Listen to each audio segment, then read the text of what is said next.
Egaa cubbuun koo baay'eedha. Waan baay'een hojjechaa oolu. Tokkommoo jirti ishee immoo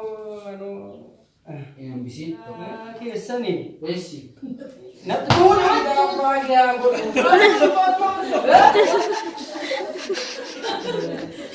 ani bade gorgisi ani bade gorgisi sangaan tokkitti dallaatii qabu ishee yoo akka wareegaatiin ija wareegaan isheen ilaalu fuudhee duddana kutee oqeesini. Ani immoo bakka rakkadheeraa yeroo sana waa'ee waaqayyoo naan galle bakka rakkadhee sangaa isaanii haate jiru. Amma waan hin godhu dhabe bakka qalbii jijjiirrachuu kan kee sangaa kottaa dhaqee siin duddana kute. Amma maal gochuun qaba?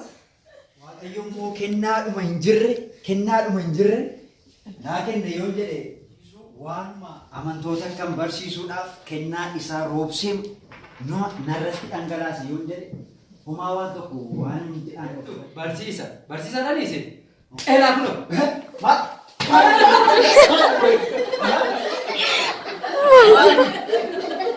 Wangeela barsiisa jechuun naga bala jechuudha. jirannee oomishaa fi gasaa fudhachuu qabna. Gara Waaqayyoottis deemnee gaaffii galuu qabna. Mataa keenya duratti agarsiifachuu qabna. Lubootaan beekan eebbisaa jechuu qofa osoo hin taane barumsa gaaffii barannee gara mana isaatti deebinee oomishaa fi gasaa fudhannee laattuu mootummaa isaa ta'uu qabna.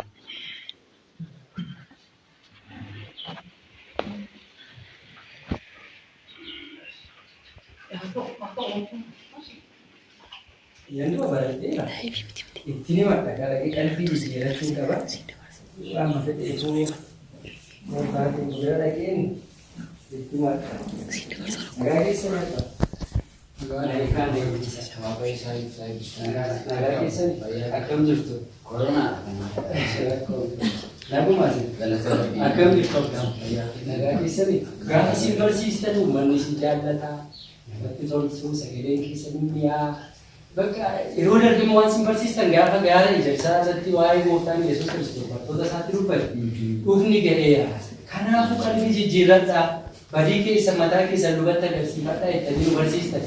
Anuusumatti galaana nyaannaan anaanis qofaatti natti hin galiniitu iyyuu qalbii jijjiirrachuu kan siin bira dhufadhaa. Egaa galanni Waaqayyoof haa ta'u. Bara kana keessa namni akkasitti dhufee lubatti mataa isaa agarsiifachuu kuusaa himatu barumsa gaaffii baratee namni barumsaa fi gasaa fudhatu jiru bara kana addunyaa dhibbamaa guddaa cubbuu humna irratti maxxattee bukkee fi Waaqayyo maqaan isaa guddaa kan ulfaate kan kabajame haa ta'u. Atis immoo umurii gaaffiin Waaqayyo si geessisee lubbuu Waaqayyo isaa eebbisu dhiifamaa siif haa godhu dhiifamaa siif haa ibsu. Ameen abbaa ammas immoo sooma kana namni soomaa jiru kana sa'aatii 12 danda'ee hin ga'u sa'aatii 6 hin ga'u sadiittis nan nyaadhaa afurittis nan nyaadhaa yeroon beela'u nama dhokadhee sa'aatii 5 nan nyaadhaa isa naadhii sa'aatii Waaqayyo siif haa dhiisu Waaqayyo dhiifamaa siif haa ibsu. Ameen ammas immoo egaa cubbuun koo baay'eedha. Waan baay'een hojjechaa oolu. Tokkommoo jirti ishee immoo bisiin tokko dhiisiin tokko sodaattee dhiisi. Waaqayyo siif dhiisa. Xinnoo ulfaatan immoo xinnoo ishee natti ulfaate. Rakkoo hin qabu fuuldura Waaqayyootti wanti ulfaataan hin jiru Waaqayyo wanti yoon dhiise akkasuma Waaqayyoon naan kadhattan. hin danda'amu cubbuu kee garaa kee keessatti angattee yoo dhiiste Waaqayyo si dhiifama siif hin godhu kaniin utuu kan hojjeteen duraan garaa kee keessatti beeka waan ta'eef Waaqayyo jala anaan na dhokfuu dandeessa anaan luba dhokfuu dandeessa garuu Waaqayyo fuuldura waan dhokatu miti waan ta'eef luboonni immoo waan isaan lafarratti hidhan samii irratti hidhamaadha waan jedhuuf fi waan isaan lafarratti hidhan samii irratti hidhamaadha waan jedhuuf bu'uura kanaan natti himachuu qabdaa. Ishi bakka nuti sinittanii maalan dubbadhaa Waaqayyo naa gargaaru. Asii qima dhufa maal qaba jaako anisoo akka godhe anuu hin sodaatiin himadhu. Imure? Sodaatiin himadhu maal sodaatiin akka ta'e abbaa sangaame sangaa keessanii natti fuudhaa baay'ee godhu.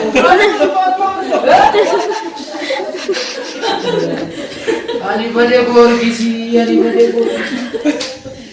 Sangaan tokkitti dallaatii qabu ishee yoo akka wareegaatiin ija wareegaan isheen ilaalu fuudhee dhufee sangaa keenatti fuudhee.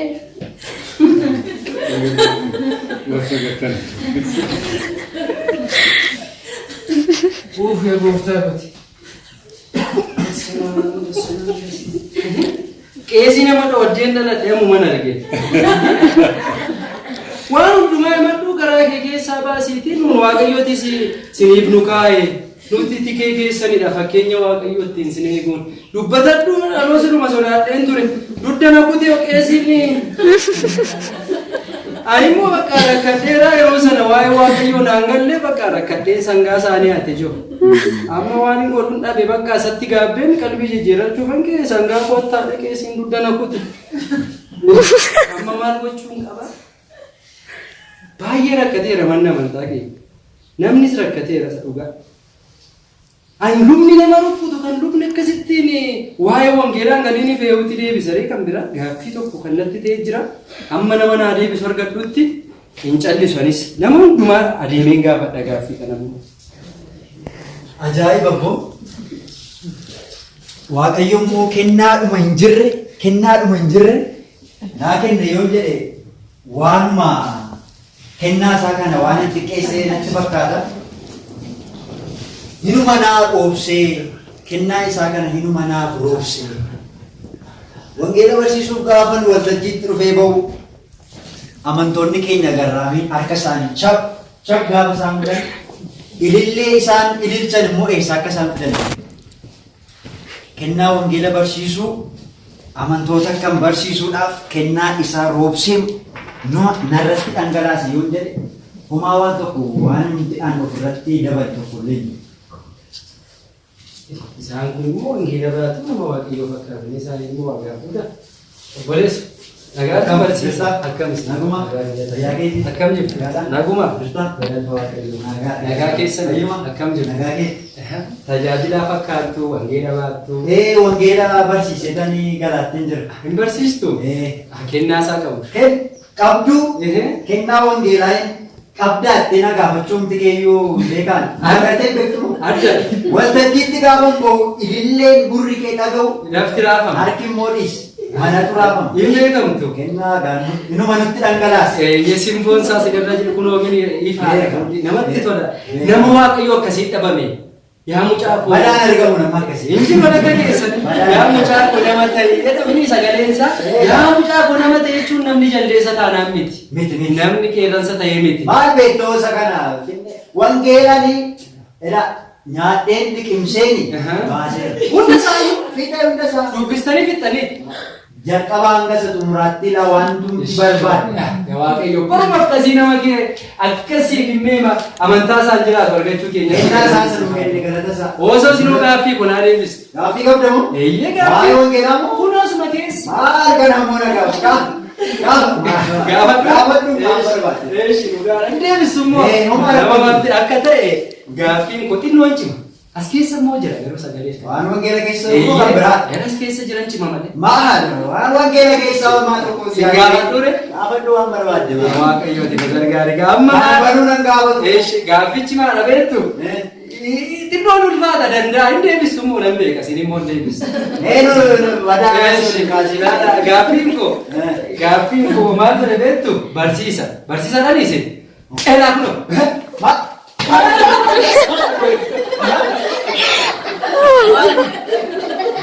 Wangeela barsiisachuun nama jechuudha. Wangeela akkam barsiisuu kan akkam sababa jechuudha kun maal jechuudha? Kamittiin na kabalamu? Wangeela barsiisuun koo ani akkam kabalamanidha?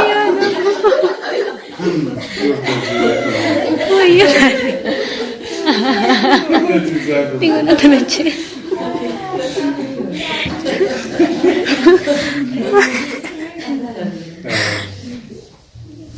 Ya gooftaan sila keessi guddina kutte amma kunoo barsiisaa wangeelaa gaaffii gaafadhe gaaffii wangeela irra jiruun gaafadhe uffee ga'a gooftaan inni immoo fuudhee achumaan natti dabalee dhiittaaf qaballa Eewun naa deebisa ree kana. Nama gaaffii sagalee waaqayyoo namaa deebisu yeroo ammaan argatan taana maal dharee amantiin nama. Hafuudha. Ani yoom boodatti hin deemu.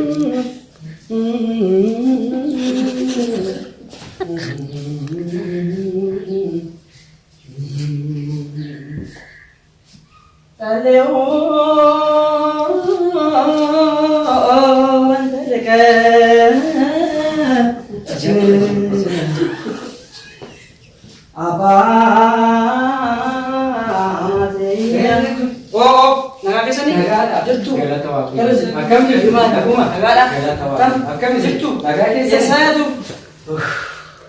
maal hojii wayiitan ture sanbataan hojii jettaan ay allatu hin taane kaleessa dadhabiin kun baay'ee dadhabee kaleessa hojii tokko hojjetee maal sagaleen keessa kan bareeda dhageessifattu gaafa achi qaddasu jechuudha.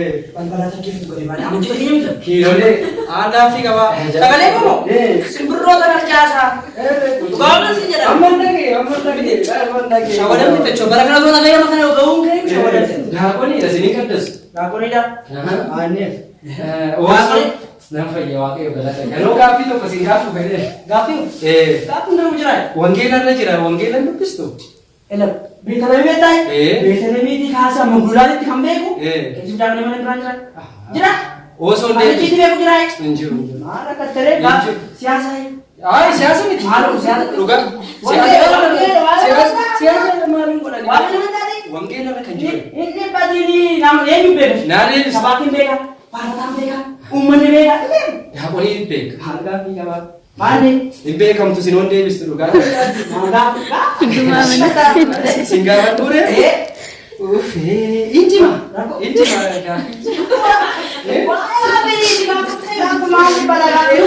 dubbichi kee garuu injimu sininte injimani wangeelumarra jira garuu keessatti ani maalii nambar akkasii deebistani sagalee kana baattaniimma sagalee maal dhugaadha Singapura ture gaaffichi namana yoo esh adalan pada di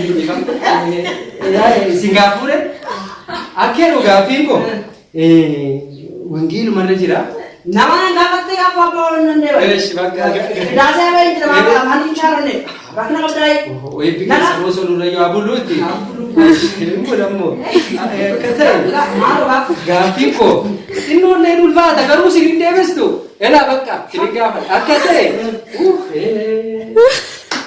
ano ela amma sinin baay'ee sin jaalladha qorqorraan gaafattu gaaffichi mee wangeela keessallee jira ela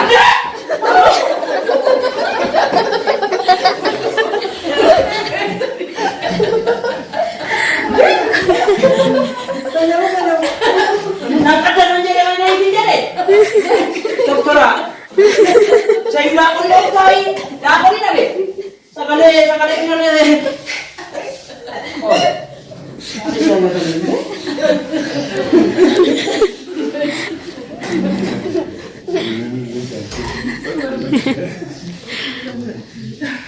yo mati dari buka Isakana gaafadhe luba gaafadhe arganne nama wangeela lallabu gaafadhe arganne daaqonii sagaleensa akkas miidhagu gaafadhe arganne yaa waaqayyo isumaan argadhe namni gaaffii tokkicha deebisu hin jiru amantaan kanaa qabaate mee ngoodiin kanaasti amma kan argadhutti manatti hin galu du'een bada malee dheera dhiiruma hin gaafata namoota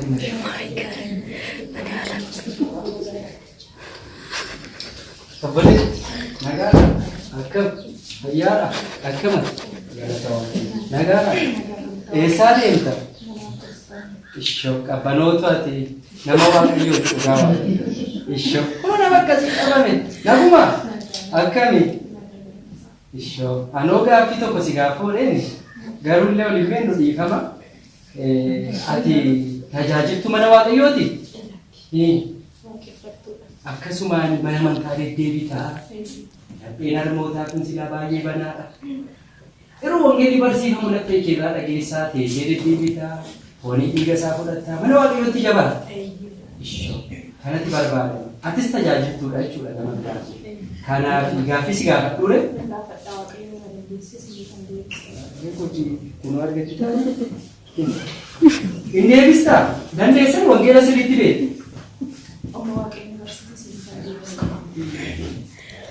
Tole sin gaafadha. Gaafichi xiqqoon ulfaata. Wangeeluma keessa immoo jiraatee tajaajiltuu mina dhumadhattee dhingata mana amantaa teessuu barattee hubattee beekta ta'uu danda'a. Meesi gaafadhuure?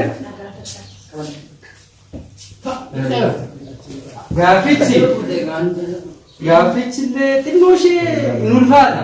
Garuu ni eebista immoo. Egaa maal dhabeettu gaaffiin koo kun xinnoo ishee cimaa? Ila akka ta'e hin eebisanii? Wangeela sirriitti beeku? Egaa Waaqayyo hin eebifatta. Gaafichi Haftee? Haftee? hin argatte.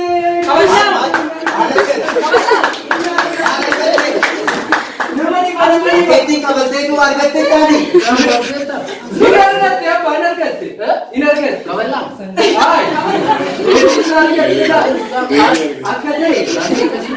Akka ta'e ammas hin baay'ee jaamsifatte. Kunoo asuma keessa jira wangeelaa. Asuma keessa jira dubbii. Abalaa immoo? Baay'eedha sagalee Waaqayyoo irraa. Yoo obboleessi kee tokko karaa bitaa si kabale, karaa mirgaa si kabale, maddii keessa karaa bitaa itti qabe. Jedha dhageessanii beektan? Oolli karaa kana si kabale. Nan barsiisa. Nan barsiisa illee tiniin hojjennu. Kunoo itti gaalaalaa gaara uummata Waaqayyoo. Egaa kunoo akkasii sagaleessa Gooftaan Yesuus Kiristoos hundaa'uun sin hamataniinnaan, sin arrabsaniinnaan, isin jibbaniinnaan itoo hin taane uumama isaanii si rukkute tokko si rukkute isa gama kanaatti qabe.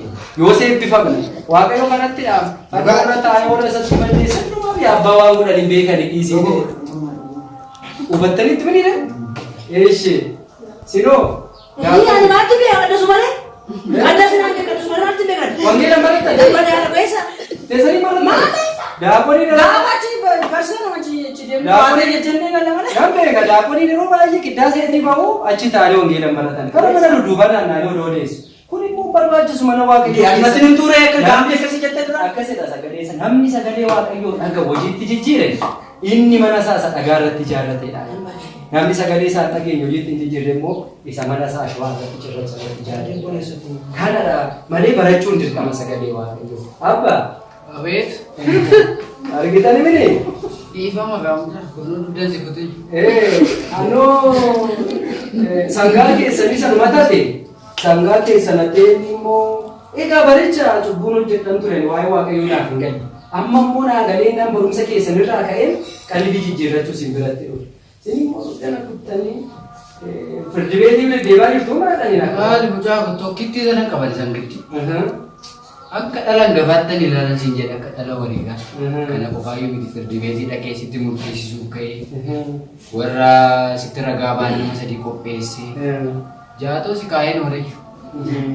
Ammoo ammaa si dhiisee ragaanii waan baay'ee sirraa baradhe seenaa baay'een baradhe nutis hiddaasee akkuma finneenii masqalee nama tasaallatanii gara manaa galuu malee teenyee wangeela dhaggeeffannee hin beekne.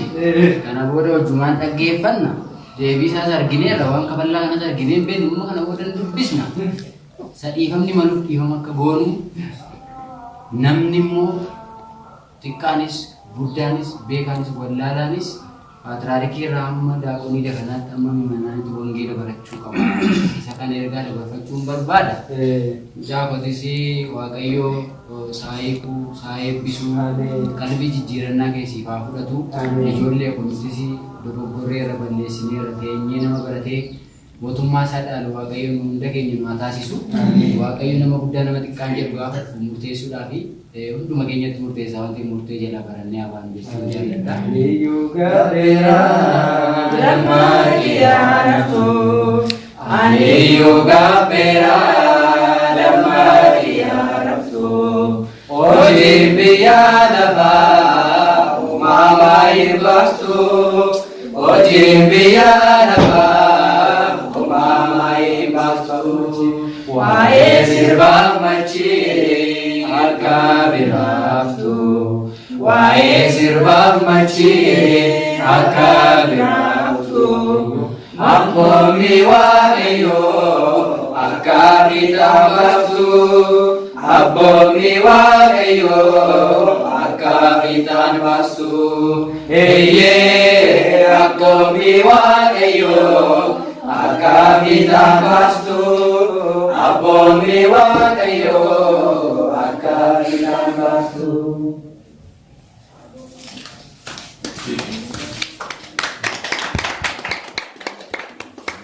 Amin. Maka waaqayyo kan ulfaate kan kabajame haa ta'u. Kan ulfaate kan kabajame haa ta'u. Bolaawwan keenya bifa diraamaa sagalee waaqayyoo barsiisan sagalee jireenyaa isaanii dhageessisu. Sagalee jireenyaa isaanii dhageessisu. Amin. Waaqayyo bara jireenya keenya hundumaa nuuf haa eebbisu. Bifa taphaadhaan ergaa guddaa kan qabu wangeela barachuu akka qabnu dhiifamaa walii gochuu akka qabnu nu barsiisanii jiru. Dhugumatti ammayyuu bara tajaajila isaanii waaqayyo isaaniif haa dheeressu. Hunduma keenyas immoo waaqayyo mootummaa isaatti nu haa yaadatu. Gammanne gammadaniif miti ammas bara baraan nama gammadee mana isaa keessa jiraatu waaqayyo nu haa taasisu. Didiyaadhaa galanni keenya ulfina isaatiif kaanee hundi keenya waaqa jiraatu hundaa dabarsee weedduu hafuuraa